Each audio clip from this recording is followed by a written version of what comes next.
Hello friends, welcome to सफलता मंत्र। दोस्तों, जैसा कि आप सभी को हमने पहले ही बता दिया था कि सुपर टेट की क्लास के अंतर्गत आज आपको मिलेंगे करंट अफेयर्स के इंपॉर्टेंट क्वेश्चंस और ये हमारा पार्ट नंबर 6 है। इसके पहले आपको 5 पार्ट और दो दे चुके हैं जो कि करंट अफेयर्स के संबंधित थे और बहुत ही महत्वपूर्ण थे। उम्मीद करते हैं आपने सभी पार्ट्स देख लिए होंगे। इसके अलावा अन्य जो भी क्लासेज आई हैं उनको भी अच्छे से देखकर समझ लिया होगा, जो कि आपके सुपर टेट एग्जाम के लिए बहुत ही सिलेक्टेड हैं, बहुत ही ज़्यादा इंपॉर्टेंट हैं। अगर ना देखें हो तो लिंक सभी का नीचे दिया गया, एक पूरी प्लेलिस्ट बना दी गई है, वहां सभी क्लासेस आपको एक ही स्थान पर मिल जाएंगी।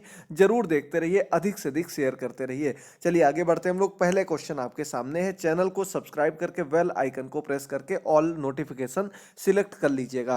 पहला क्वेश्चन दिया गया है, हाल ही में मेंटल कैलकुलेशन वर्ल्ड कप में किस खिलाड़ी ने स्वर्ण पदक जीता। तो दोस्तों, मेंटल कैलकुलेशन वर्ल्ड कप हुआ था जिसमें आपकी जो मेंटल पावर है, जो है उसे जांचा गया था। और इस वर्ल्ड कप में जो स्वर्ण पदक जीता है उनका नाम है नीलकंठ भानुप्रकाश। इसका आपका सी नंबर ऑप्शन बिल्कुल सही हो जाएगा, नीलकंठ भानुप्रकाश। आगे बढ़ते हैं क्वेश्चन नंबर सेकंड पर।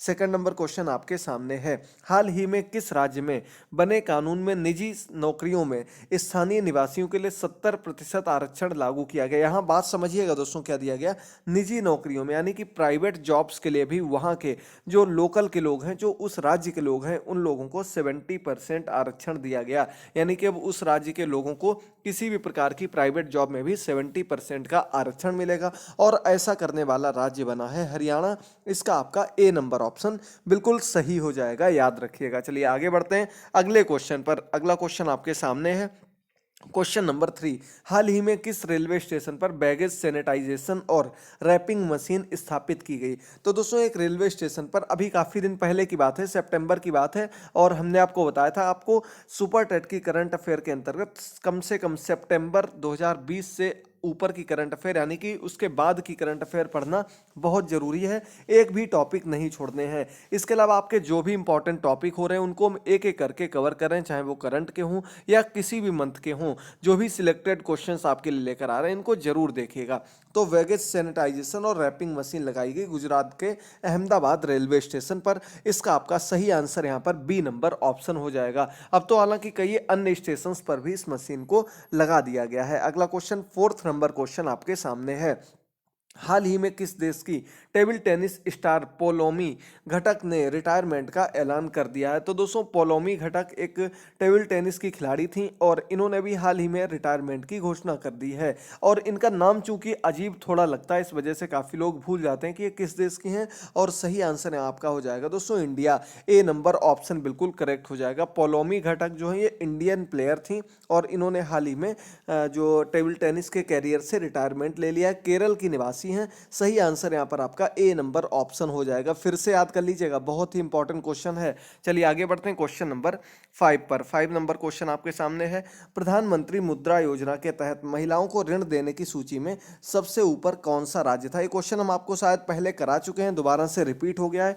तो सभी लोग याद कर लीजिएगा। दोस्तों, प्रधानमंत्री मुद्रा योजना एक योजना शुरू की गई थी। इसके अंतर्गत जो भी लघु या कह सकते हैं कुटीर उद्योग के लोग थे, एमएसएमई के अंतर्गत आने वाले लोग थे, उनको 10,000 रुपए से लेकर के ऊपर तक का लोन कम दरों पर और बिना किसी परेशानी के देने के लिए इस अभियान को, इस योजना को शुरू किया गया था, प्रधानमंत्री मुद्रा योजना। और इसके अंतर्गत जिस राज्य में महिलाओं को सबसे ज़्यादा ये लोन प्रदान किया गया है वो आपका तमिलनाडु है। और यहाँ पर आपका सही आंसर हो जाएगा सी नंबर ऑप्शन, याद रखिएगा। चलिए आगे बढ़ते हैं। क्वेश्चन नंबर 6 आपके सामने है, किस बैंक ने किसानों की साख का आकलन करने के लिए सैटेलाइट डेटा का उपयोग करने का फैसला किया है। तो दोस्तों, किसानों की साख को जानने के लिए, उनकी क्या साख है उसको समझने के लिए, उसका आकलन करने के लिए किसका उपयोग किया, सैटेलाइट का उपयोग पहली बार किया गया किसी बैंक के द्वारा। और इस सैटेलाइट डेटा का उपयोग करने वाली बैंक का नाम है दोस्तों आईसीआईसीआई बैंक। और यहाँ पर आपका ए नंबर ऑप्शन बिल्कुल करेक्ट हो जाएगा। एक क्वेश्चन आपका इस प्रकार का भी बनता है, तो सभी लोग करिएगा। इसके अलावा जो पिछले हमारे 4-5 पार्ट आ चुके हैं उनको जरूर देख लीजिएगा। अभी आपकी एक ही प्लेलिस्ट बनी हुई सुपर टेट 2021 नाम से, जहां पर आप इन सभी क्लासेस को, जितनी भी क्लासेस आई हैं उनको देख सकते हैं। और उसका लिंक नीचे डिस्क्रिप्शन बॉक्स में और कमेंट बॉक्स में मिल जाएगा, जरूर जा करके देख लीजिएगा। चलिए आगे बढ़ते हैं क्वेश्चन नंबर 7 पर।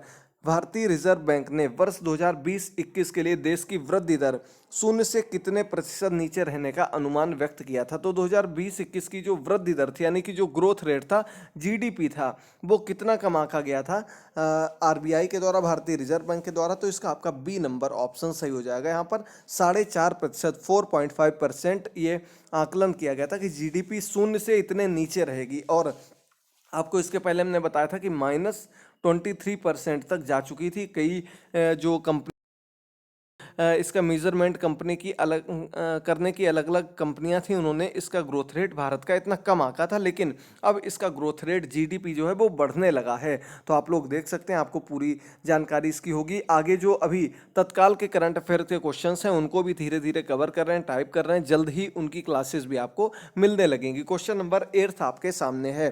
किस देश के तेज गेंदबाज जेम्स एंडरसन अंतर्राष्ट्रीय टेस्ट क्रिकेट में 600 विकेट लेने वाले पहले तेज गेंदबाज बन गए हैं? तो दोस्तों, जेम्स एंडरसन का नाम आप लोगों ने सुना होगा। अभी तक जो भी सबसे ज़्यादा टेस्ट क्रिकेट में विकेट लिए हैं, स्पिनर्स ने लिए हैं 600 से ज़्यादा विकेट, और ये पहले तेज गेंदबाज बने हैं जिन्होंने 600 से ज़्यादा विकेट लिए हैं। तो ये किस देश के खिलाड़ी हैं, यहाँ पर आपको बताना है। 8 नंबर क्वेश्चन का आपका सही आंसर यहाँ पर डी नंबर ऑप्शन हो जाएगा। दोस्तों, इंग्लैंड के खिलाड़ी हैं, नाम है जेम्स एंडरसन। आप लोगों ने जरूर नाम सुना होगा, और ये एकमात्र तेज गेंदबाज हैं जिन्होंने 600 विकेट ले लिए हैं। क्वेश्चन नंबर 9 आपके सामने है। हाल ही में किस राज्य में पहली बार ड्रैगन फ्लाई फेस्टिवल का आयोजन किया जाएगा? ड्रैगन फ्लाई फेस्टिवल आयोजित किया गया है, और ये किस राज्य की यहाँ पर बात हो रही है वो आप लोगों को बताना है। तो 9 नंबर क्वेश्चन का आपका सबसे सही आंसर यहाँ पर हो जाएगा ए नंबर ऑप्शन। दोस्तों, केरल की यहाँ पर बात हो रही है। ड्रैगन फ्लाई फेस्टिवल का दूसरा नाम भी आपको बताए दे रहे हैं। इसका दूसरा नाम होता है थुम्बी महोत्सव 2020। त्योहार का आधिकारिक शुभंकर पंटलू रखा गया है। याद रखिएगा दोस्तों, ड्रैगन फ्लाई फेस्टिवल इसका नाम रखा गया है, और ये थुम्बी महोत्सव 2020 के नाम से जाना जाता है। केरल में आयोजित किया गया है। क्वेश्चन नंबर 10 आपके सामने है। किस अंतर्राष्ट्रीय संस्था ने, किस भारतीय केंद्र जल आयोग ने पिछले कई महीनों से पूरे भारत में बाढ़ पूर्वानुमान जारी करने की पहल की शुरुआत की है? तो कौन सी अंतर्राष्ट्रीय संस्था है जिसने कि भारत के जल आयोग के साथ मिल करके भारत जो बाढ़ आती है पूरे भारत में अलग अलग स्थानों पर, उसका पूर्वानुमान लगाने की पहल शुरू की है? और यहाँ पर इस कंपनी का नाम हो जाएगा दोस्तों गूगल का बिल्कुल करेक्ट हो जाएगा। क्वेश्चन नंबर 10 का याद रखिएगा। चलिए आगे बढ़ते हैं अगले क्वेश्चन पर। अगला क्वेश्चन आपके सामने है। हाल ही में राष्ट्रीय शिक्षा नीति को लागू करने वाला पहला राज्य कौन सा बना? तो पूर्ण रूप से जो एनईपी को, न्यू एजुकेशन स्कीम जो आई थी, उसको लागू करने वाला पहला राज्य बना था कर्नाटक। इसके पहले हमने आपको हिमाचल भी बताया था, उसने भी इसको लागू किया था, लेकिन पूर्ण रूप से लागू करने वाला पहला राज्य कर्नाटक बना। अलग अलग रूप में इससे संबंधित क्वेश्चन आपसे 100% पूछे जाएंगे। नई शिक्षा नीति से आपसे शिक्षण कौशल में क्वेश्चन आएगा, आपको भी बता दे रहे हैं। करंट अफेयर में 1-2 क्वेश्चन मिलेंगे। इसके अलावा 1-2 क्वेश्चन और, यानी कि मान के चलिए लगभग 3 से 4 क्वेश्चन आपको नई शिक्षा नीति से रिलेटेड जरूर देखने को मिलेंगे। तो आप लोग इसको जरूर पढ़ लीजिएगा, और जो सिलेक्टेड क्वेश्चंस नई शिक्षा नीति से बन सकते हैं उनको भी तैयार करके हम आपके बीच में जल्द से जल्द लेकर आएंगे। चलिए आगे बढ़ते हैं, और साथ ही साथ आपको बता दें दोस्तों, इनकी पीडीएफ भी आपको हम उपलब्ध कराते रहते हैं, और बिल्कुल फ्री में हमारे टेलीग्राम चैनल पर जाकर के आप इनकी पीडीएफ डाउनलोड कर सकते हैं। लिंक नीचे दिया गया टेलीग्राम का। पुरानी अभी तक जितनी भी क्लासेज हुई उन सभी की पीडीएफ वहां पर अपलोड कर दी गई हैं। क्वेश्चन नंबर 12 आपके सामने है। हाल ही में विश्व मानवता दिवस किस दिन मनाया जाता है? तो विश्व मानवता दिवस के बारे में दोस्तों पूछा गया है, कब मनाया जाता है? तो यहाँ पर आपका जो सबसे सही आंसर हो जाएगा वो आपका डी नंबर ऑप्शन दिया गया। 19 अगस्त को विश्व मानवता दिवस मनाया जाता है। याद रखिएगा, बहुत ही महत्वपूर्ण क्वेश्चन है, और डी नंबर ऑप्शन आपका बिल्कुल करेक्ट हो जाएगा। जो दिवस हैं इनसे भी लगभग 1 या 2 क्वेश्चन जरूर पूछे जाएंगे। अगला क्वेश्चन नंबर 13 आपके सामने है। हाल ही में किस देश के राष्ट्रपति इब्राहिम वाउकर कीता ने सैन्य विद्रोह के बाद इस्तीफा दे दिया? तो दोस्तों, इब्राहिम वाउकर कीता के खिलाफ जो देश है वहां पर बहुत ही ज्यादा विद्रोह था, और वहां के सैन्य विद्रोह यानी कि सैनिकों ने भी विद्रोह कर दिया और वहां की जो सत्ता थी उस पर कब्जा कर लिया। ऐसा करने वाला देश जो है वो माली है। ये आपका सही आंसर यहाँ पर ए नंबर ऑप्शन हो जाएगा। याद रखिएगा, जो राष्ट्रपति थे इनका नाम याद रखिएगा, क्योंकि यहीं से क्वेश्चन बन सकता है। आगे बढ़ते हैं क्वेश्चन नंबर 14 पर। हाल ही में किस राज्य में सशस्त्र बल विशेष शक्तियों आधारित जो अधिनियम है उसको 6 महीने के लिए बढ़ा दिया गया। इसे हम अफस्पा के नाम से जानते हैं, आपने सुना होगा इसका नाम अफस्पा, यानी कि बिना किसी भी कह सकते हैं हम लोग कागज़ के, बिना किसी पेपर के किसी की भी जांच करना या उसके घर की तलाशी लेना, ये सब चीज़ें इस कानून के अंतर्गत आती हैं, जो कि आपको पता होगा जम्मू कश्मीर में लागू रहता है। अब इसे एक राज्य में और लागू किया गया था जिसकी सीमा 6 महीना और बढ़ा दी गई, क्योंकि आपको पता होगा अभी लगभग लॉकडाउन के आसपास एक राज्य में बहुत ही ज़्यादा दंगे फैल गए थे और ये राज्य था असम। असम राज्य में ही अफस्पा को लागू कर दिया गया है, 6 महीने इसकी सीमा को और बढ़ा दिया गया है, याद रखिएगा। अगला क्वेश्चन 15 नंबर क्वेश्चन आपके सामने है। जल्दी से एक एक क्वेश्चन को देखते रहिएगा। अगर आपको कोई भी डाउट होता है तो कमेंट बॉक्स में कमेंट करके पूछिएगा, और अगर आपको क्लास पसंद आती है तो दोस्तों कमेंट बॉक्स में जरूर बताते रहा करिए। सभी के कमेंट्स के आंसर नहीं दे पाते, लेकिन कमेंट्स सभी के पढ़े जाते हैं और आप लोगों के कमेंट्स के आधार पर ही क्लासेस को और ज़्यादा अच्छे से लेकर के आ पाते हैं। क्वेश्चन नंबर 15, हाल ही में किसे ओकले ब्रांड का भारत में 2 साल के लिए अपना ब्रांड एम्बेसडर बनाया है? ओकले एक ब्रांड है, इसने 2 साल के लिए किसको अपना ब्रांड एम्बेसडर नियुक्त कर दिया है? तो यहाँ पर आपका सही आंसर हो जाएगा C number option, Rohit Sharma बिल्कुल करेक्ट आंसर है। ओकले एक ब्रांड है और इसके ब्रांड एम्बेसडर बनाए गए हैं Rohit Sharma, C number option correct हो जाएगा। आगे बढ़ते हैं क्वेश्चन नंबर 16 का। हाल ही में किसे संयुक्त राष्ट्र पर्यावरण कार्यक्रम के young champions of the earth का विजेता घोषित किया गया है? तो दोस्तों यूएनईपी आपने नाम सुना होगा, United Nations Environment Programme, UNEP इसका नाम है और इसका क्या बनाया गया है, एक अवार्ड दिया गया है young champions of the earth award. ये 30 वर्ष से कम के जो उद्योगपति या बिजनेसमैन या एंटरप्रेन्योर हैं उनको के लिए चुना गया था और 7 लोगों को यह अवार्ड दिया जाता है। इनमें से एक है विद्युत मोहन और सही आंसर यहाँ पर आपका ए नंबर ऑप्शन हो जाएगा। लेटेस्ट क्वेश्चन है, याद रखिएगा, इसको भूलना नहीं है। एक क्वेश्चन यहाँ से आपका बन सकता है।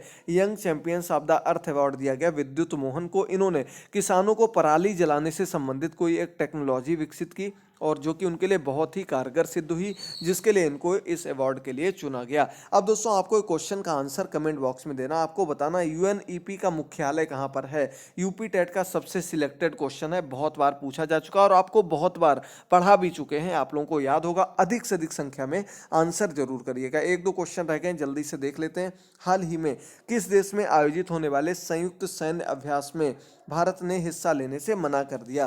तो दोस्तों आपको पता होगा पिछले दिनों एक संयुक्त सैन्य अभ्यास था जिसमें लगभग 20 देश शामिल हुए थे और यह सैन्य अभ्यास रूस में हुआ था।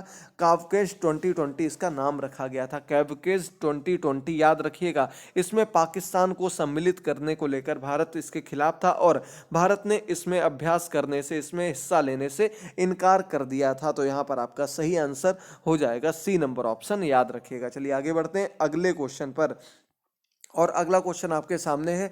केंद्र सरकार ने मानसिक स्वास्थ्य पुनर्वास के लिए कौन सी हेल्पलाइन सेवा शुरू की है? तो केंद्र सरकार के द्वारा जो मानसिक स्वास्थ्य के लिए पुनर्वास, उनको रिहैब करने के लिए एक सेवा शुरू की गई, एक हेल्पलाइन नंबर या उसकी सेवा को शुरू किया गया और इसका नाम रखा गया दोस्तों किरण। क्या नाम रखा गया? किरण हेल्पलाइन सर्विस को शुरू किया गया। इसका आपका सही आंसर यहाँ पर हो जाएगा बी नंबर ऑप्शन। तो दोस्तों आपके क्वेश्चंस कंप्लीट हो रहे हैं। अगला क्वेश्चन आपके सामने है। हाल ही में किस संस्था के प्रबंध निदेशक और मुख्य कार्यकारी अधिकारी राजीव श्रीवास्तव ने अपने पद से इस्तीफा दे दिया? तो दोस्तों राजीव श्रीवास्तव मैनेजिंग डायरेक्टर थे और सीईओ थे कंपनी के। कंपनी का नाम है ऊर्जा, भारतीय ऊर्जा विनिमय। इन्होंने अपने पद से इस्तीफा दे दिया। यहाँ पर आपका सही आंसर बी नंबर ऑप्शन हो जाएगा। 19 क्वेश्चन आपके कंप्लीट हो गए करंट अफेयर से संबंधित। अंतिम क्वेश्चन है, देख लीजिएगा जल्दी से। किस देश की खिलाड़ी लॉरा मार्स ने क्रिकेट के सभी फॉर्मेट से संन्यास लेने की घोषणा कर दी? लॉरा मार्स इनका नाम है, क्रिकेटर हैं और इन्होंने हाल ही में इससे इस्तीफा नहीं, संन्यास ले लिया। इन्होंने संन्यास ले लिया। किस देश की खिलाड़ी हैं ये आप लोगों को बताना है। चारों ऑप्शंस आपके सामने दिए गए हैं और सही आंसर यहां पर हो जाएगा दोस्तों इंग्लैंड, बी नंबर ऑप्शन बिल्कुल सही हो जाएगा। जितने भी क्वेश्चन थे सिलेक्टेड क्वेश्चन थे, जहां से भी क्वेश्चन बन सकता उन सभी को हम एक एक करके आप सभी के बीच में लेकर आ रहे हैं। उम्मीद करते हैं आपको क्लास पसंद आ रही होगी, क्वेश्चंस बिल्कुल क्लियर हो रहे होंगे। अगर कोई भी डाउट आपके मन में रहता है तो आप कमेंट बॉक्स में कमेंट करके जरूर पूछिएगा और इसी प्रकार से डेली हमारी क्लासेस को जरूर देखते रहिएगा। बहुत बहुत ही महत्वपूर्ण क्लासेज आपके लिए लेकर आते हैं। अब तुरंत जाइए और डिस्क्रिप्शन बॉक्स में दिए गई पुरानी क्लासेस को देखना प्रारंभ कर दीजिए, चैनल को सब्सक्राइब कर लीजिए। और आपको हमने आज सुबह सभी पीडीएफ फाइल अपलोड कर दी थी जो पुरानी रह गई थी। जो 200 प्रश्नों की सीरीज हमारी चल रही है उसकी पीडीएफ आपको जब 200 क्वेश्चंस कंप्लीट हो जाएंगे उसके बाद अपलोड की जाएगी, तो आप लोग तब तक वीडियो से ही काम चलाइएगा। बाकी जो भी पीडीएफ्स होंगी आपको हमारे टेलीग्राम से मिल जाएंगी। बाकी निष्ठा प्रशिक्षण के भी आपको मॉड्यूल्स दिए जा रहे हैं, उनके प्रैक्टिस से उनके जो क्वेश्चन आंसर थे वो बताए जा रहे हैं। जो टीचर्स हैं उसको जरूर देखिएगा और अधिक से अधिक शेयर करिएगा। अपना ख्याल रखिए। थैंक यू दोस्तों। क्लास कैसी लगी बताइएगा, क्वेश्चन का आंसर देना मत भूलिएगा। अपना ख्याल रखिए, मिलते हैं अगली क्लास में। Goodbye, take care.